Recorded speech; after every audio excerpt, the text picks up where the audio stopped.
guys, it's Ariana. Welcome back to my channel. So for today's video, we're going to be reading some more scary stories. So as per usual, I have my wicked candle in here, making the whole room smell like caramel apples. I don't think I'm ever gonna light this. I just say this in every video as like a ritual. I don't know. I just like showing you guys my wicked candle. I have my hot chocolate candle in here. I don't think I'm gonna light any candles because it's quite warm in here right now. I'm in my full summer outfit. I'll post a photo here of what it looks like. It's fucking adorable. I was just at a bridal shower, so that's why my makeup and my hair is all done cute, and it has like little mushrooms on it, and it's adorable. And now I'm home, so now I'm ready to get into the spooky content. But let's jump into some of the emails because I have these emails sitting here for a very long time and I really need to get to them. The first one has a couple videos attached to it, so I'm also going to react to the videos that they sent while posting them on the screen so you guys can see them as well, and they're kind of creepy. So you might hear double sound, or I might just mute the sound on the video when I attach it in the editing because I don't have headphones to play the video so you guys don't hear the sound, so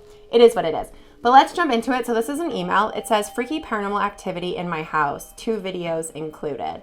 So they said, hey girl, let me start by saying that I recently discovered your channel and I've been binging all of your videos. I was recommended your channel actually from watching Cjades, which is funnily enough, my name is also Courtney. I'm currently living in Utah in the United States. I wanted to also say that you're absolutely beautiful. Seriously, one of the prettiest girls, rather women I have ever seen. Oh, thank you so much. I would also like to say that I cannot get enough of your content, so keep up the good work. Well, thank you so much. And then she left me another note, so that was just personal for me, so I'm not going to read that. But I'll jump into her story now. She said, my name is Courtney, but you can call me Court, and I live in Utah in the United States. I used to live in Eagle Mountain, Utah. I'll let you know the layout of the house as it's important to the story. It was a 2-story house, the main floor and the upstairs, which is the 2nd floor, and the basement. It should also be known that where we all lived was on the main floor, the 2nd floor of the house, and the basement was separated, and there was a couple that rented the basement and had their own space. When you walk in through the front door, to the immediate left was the staircase that leads to the upstairs, and if you continue straight and sort of to the right is the living room. And then if you walk forward past the staircase, to the left is where the kitchen is. That has a door that leads to our garage. Once you're at the very top of the stairs, to your right, there is a little corner that has a laundry room, a bathroom, and a bedroom. Then to your left is a small hallway, and on the sides of the hallway are 2 other bedrooms, and then all the way at the end of the hallway is the master bedroom, which was mine and my fiance's room. I lived with my fiance, his name is Colton, and a few roommates. One of our roommates was a girl who actually owned the house. We'll call her Dee for reference. So Dee and I got to become best friends, or so I thought, but that's another story for another time. And one night, I randomly brought up the fact that ever since I first moved in, the house had always given me weird vibes. It always gave me this weird, creepy, being watched type of feel, like I wasn't alone. She then proceeds to tell me that she also felt those bad vibes. As well, she was pretty sure that there was a spirit haunting the house. She also told me that she named the spirit Freddy. Like, why the fuck are you naming the spirit?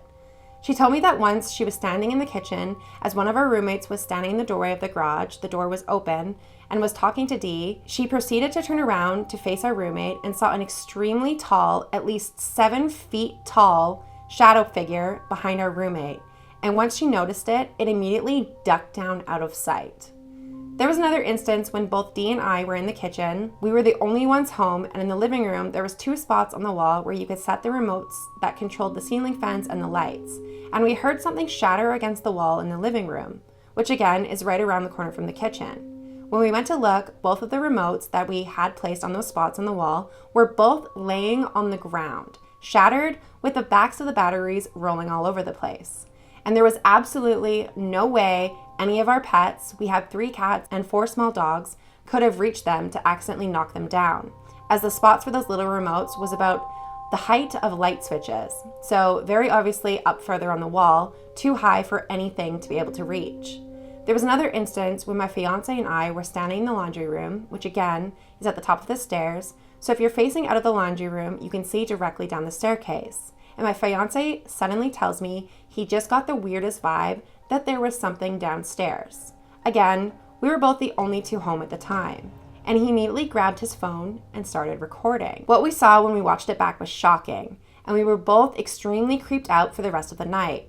We saw black shadows moving up and down the staircase, and then our cat, whose name is Sushi, comes running up the stairs as if he's running away from something, which is very unusual behavior. Okay, I saw that. That's really fucking creepy. It was like something darted up across the stairs. Again, okay? It like, a couple things keep darting up the stairs and they're like black shadows. And then another one. Okay, and then the cat comes running up the stairs really creeped out, like scared, which she said is unusual behavior for her. Okay, and then I saw an orb go across the screen. Another one.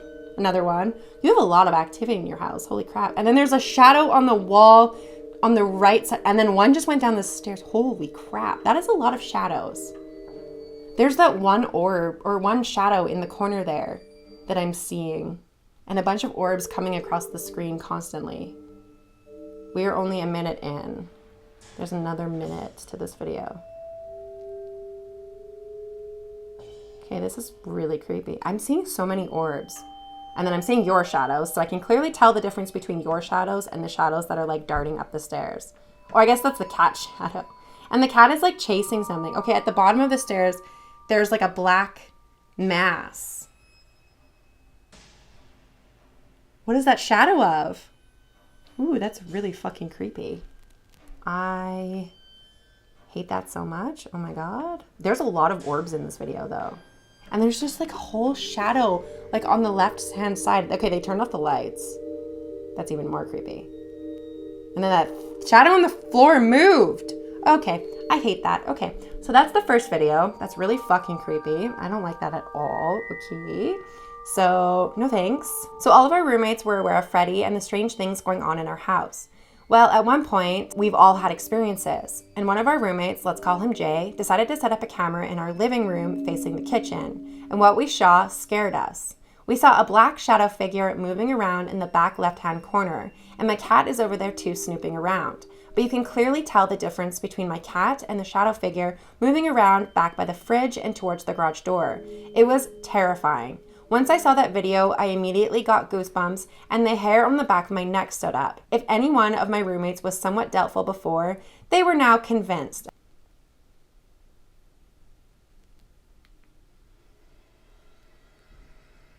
So I'm supposed to be looking towards the right, and you can see things moving.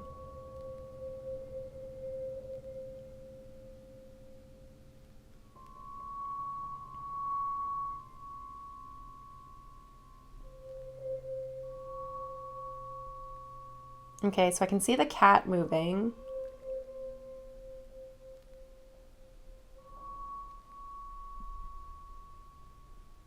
Yeah, I see like a black mass.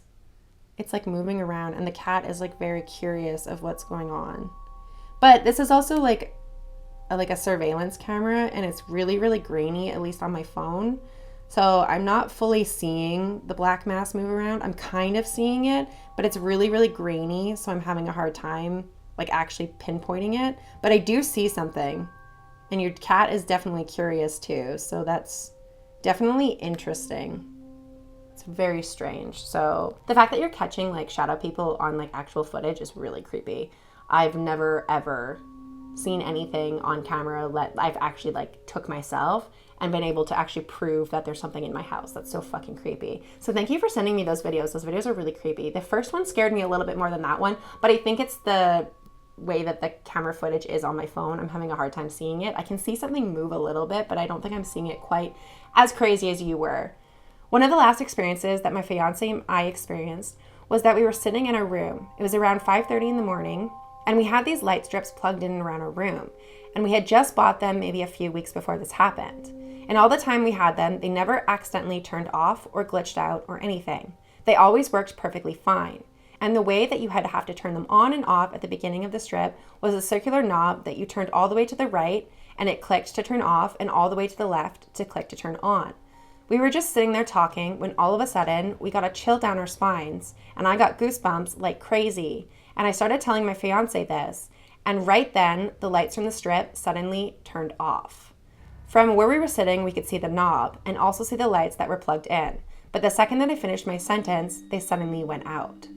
I walked over and I turned the knob to turn them off and then turn them back on again, and they turned back on fine. From the moment until the day that we moved out and I actually unplugged them to pack them up, they never glitched out or anything. We have had other small things happen here and there. We've all been sleeping in our rooms and have heard crashes coming from downstairs. So the few of us that it's woken up have come out of our rooms and gone to investigate downstairs together. And more than once, we found 2 or 3 of the cupboards open, the ones that we keep our glasses, mugs, and cups in, and have found 2 or 3 glasses shattered across the floor. It looked like someone had opened the cupboards and thrown out the glasses onto the ground. But from the time we heard the glasses shatter to the time it took us to get downstairs, it never left anyone enough time to have been able to hide, which we always would check the entire living room, kitchen, pantries, and even the garage at the back of the kitchen, and the door leading to the garage. Or whoever it was would have had to run upstairs, which we would have seen. We've also had other times when we've seen something moving out of the corner of our eyes, but when we go to look, there's never anything there. And again, after we all saw the video of the kitchen, we all went out of our way to make sure that no one was ever home alone. We were all terrified. My fiance and I always talked about how whenever we were home alone during the day, it was fine. The vibes and the energy felt fine. But once the sun set and it got dark, we could always feel the energy shift. It was almost always extremely off-putting, and we hated being alone downstairs, especially at night. Anytime I was ever home alone and it started getting dark, I would take my cat and I would go lock myself upstairs in my room and watch TV to try to distract myself from the off-putting energy and feeling. Needless to say, we were always on edge, especially when we would go downstairs. We have heard things falling, knocks against our bedroom's walls, the side of the wall where the other side there's nothing. It would be on the outside of the house, and we have even gone outside to check if anyone or anything was there, and you guessed it, there wasn't. My roommate Dee and I were both part of a Facebook group that was called something along the lines of Eagle Mountain Paranormal Group. I can't remember exactly what it was called, but that group was run by a paranormal investigation team that would post occasionally asking if anyone in the group would want them to come to their house to do an investigation. Dee and I talked it over and we decided that I would message them to explain everything that had been going on and to see if they were interested in coming to the house. I did get a response back, and a few weeks to months, I was in contact with the lead team, and I did explain everything, and I sent them the same videos that I'm sending you in this email. And she said that her team would be very interested in coming to do an investigation, but they were booked for the month. By the time they were actually scheduled a day that they were going to come to the house, we ended up moving. I am sad to say the investigation never ended up being able to happen. I was super excited for it though, and maybe to help figure out who or what was in the house, and possibly be able to either help them move on or whatever we needed to do to get rid of the bad energy and spirit. And that's how they ended the email. So that's a lot of happenings happening in your house, and I saw a lot of orbs and like shadows darting up your stairs in those videos, and that's really fucking creepy. Like I said though, I didn't really see what was going on too well in the kitchen one. I did see something kind of moving around in that corner that you were pointing out, but I didn't see it to the extent that you were explaining, so I don't know if it's just maybe my phone, but I posted the videos in this video so maybe you guys can see and you guys can let me know in the comments where to look because I didn't quite see it. But thank you for sending me that. That was really freaking creepy, and I really liked your guys' little message to me saying that you guys always watch my videos together, you and your fiance, and that's really sweet. So thank you so much, and thank you for sending. I'm going to read one more email, and this one is very long as well, so let's jump into this one. This one's just titled True Scary Story. Here's a true scary story if you'd like to use it on your channel. It's actually a couple of related stories, so feel free to use only one or a couple if this is too long. It's never too long. Send me as many as you have. When I was young, I was told that it wasn't a good idea to listen to scary stories because you were opening the door for dark things to come into your life and mess with you. And that does seem to have been the case for me, mostly with literal doors. The few people I've mentioned this to in the past never seem to believe it, probably because it sounds like the haunting equivalent of a dad joke, but I haven't added or embellished anything that didn't actually happen. When I was a child, from 6 to 9, my parents and I lived in a 100-year-old farmhouse that had a big old red barn next to it. The barn had a smaller shed-like building built onto the side of it that was accessible from the back, and we had transformed that into a chicken coop. I adored the chickens, and I loved to spend time with them. Although there were times in the coop when I felt watched or felt nervous, like there was someone or something nearby.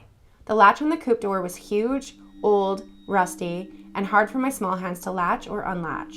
So if I ever felt afraid, I would just leave the door open when I left instead of struggling to latch it. One morning, my mom asked for me not to let out the chickens because she had just finished a lot of gardening and knew that they would take dirt baths in the fresh soil and ruin her plants. I agreed, but I did go visit them, and again, After a while, I started to feel as if I wasn't safe. Remembering what I had promised, I stayed and I struggled to get the latch in place before I left. My heart was pounding, and all the hair on the back of my neck was standing up.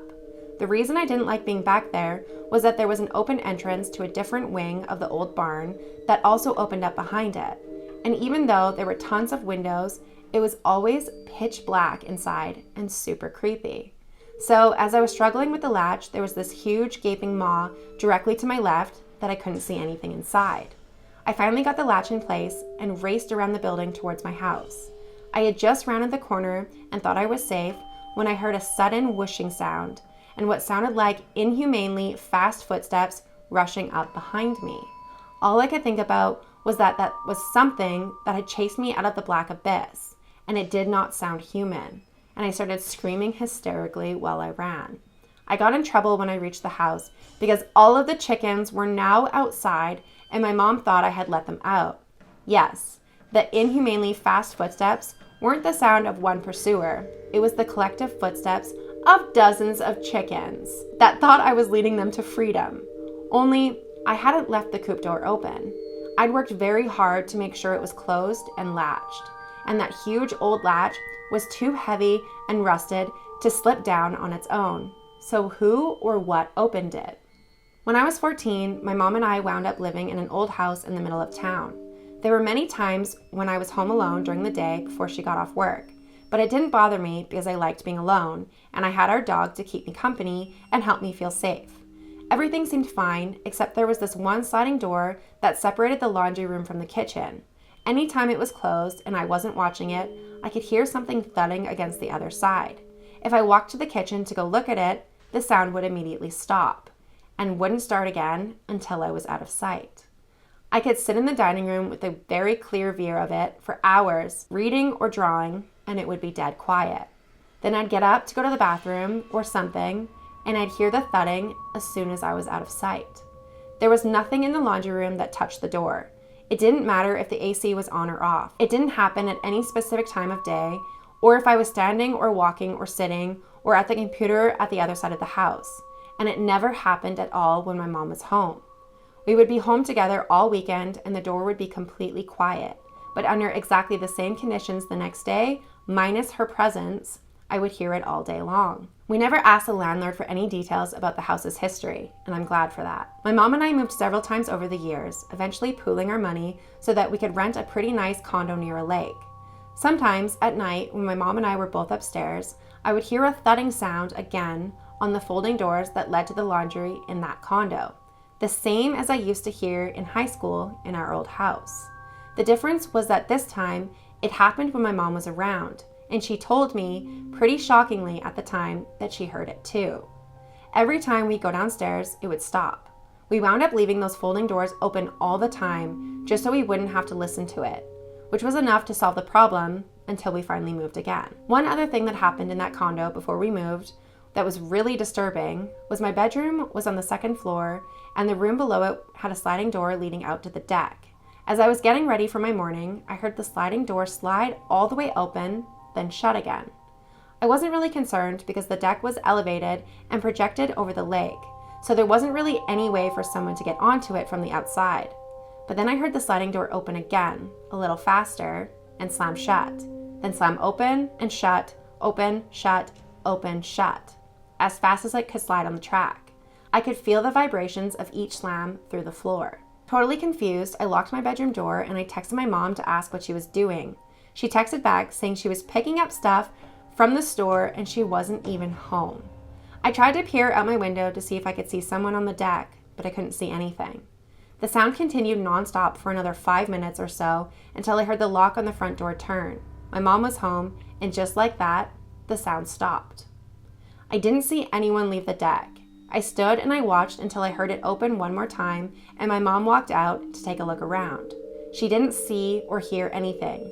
I was pretty glad to move after that. The thing that scared me the most happened a few years later, after I moved out on my own. One morning, I woke up before my alarm could go off, and I opted to stay in bed until I had to get ready for work. So I was just lying there with my cat and was curled up at the foot of my bed, when all of a sudden, I heard a door in another room slowly creak open. I assumed it hadn't been closed all the way, Then there was a sudden loud squeak as if it was very quickly shut again. It sounded exactly as if someone had grabbed it and yanked it closed. I lived alone, and at the time of hearing this was terrifying. Instead of looking toward the bedroom door, I looked at my cat to see if she had heard it too, because even though I was wide awake, I wanted to make sure it wasn't some kind of really delayed hypnogenic hallucination. But she was already standing up, staring at the open bedroom door, and looked like she was listening and trying to decide if she wanted to run or not. She had to have heard it too. I locked her in the bedroom with me, and I texted my mom, who lived a few minutes away. When she arrived, we checked every inch of the place together. There was no one there. There was a lock at the front door that could only be locked from the inside, so we knew no one could have been in there with me and left before she arrived, and there was no other way out. There doesn't seem to be a reasonable explanation for what we heard. All of the interior doors were either propped open for the cat's sake, or I kept them shut, so none of them could have been pushed around by the AC. I didn't have any other pets at the time that could have done it. There didn't seem to be any logical explanation. I continued to live there for a few years after that, but thankfully, nothing else ever happened while I was there. Now I am in my new house, and hopefully things stay quiet. And that's how they ended the story. So I actually think this is where I'm going to end the video, because we are at the 25-minute mark, and by the time that I edit this video, we're probably going to be closer to the 25-minute mark once I finish. So I think that is fairly long. It's very hot in here. I'm very sweaty, and I'm going to go get some ice cream because I'm really hot. So if you guys made it to the end of the video, please leave me your favorite spooky emoji, leave me your favorite fall emoji, leave me your favorite anything to do with Halloween emoji. If you guys have any scary stories, any Let's Not Meet stories, any paranormal stories in general that you guys want me to read on the channel, please feel free to message me either over Instagram, or you can message my email, and I will try to read as many as I possibly can, as long as they are appropriate for the channel. If you've sent me a story in the past and I haven't gotten to it, please feel free to message me again or email me again, and I will try to make sure I boost it to the top so that I'm getting to the older emails as soon as possible. Thank you so much for watching this video. If you guys did enjoy this video, please make sure to give it a big thumbs up. Don't forget to hit the subscribe button down below for more content like this, and I will see you guys at the next video. Bye.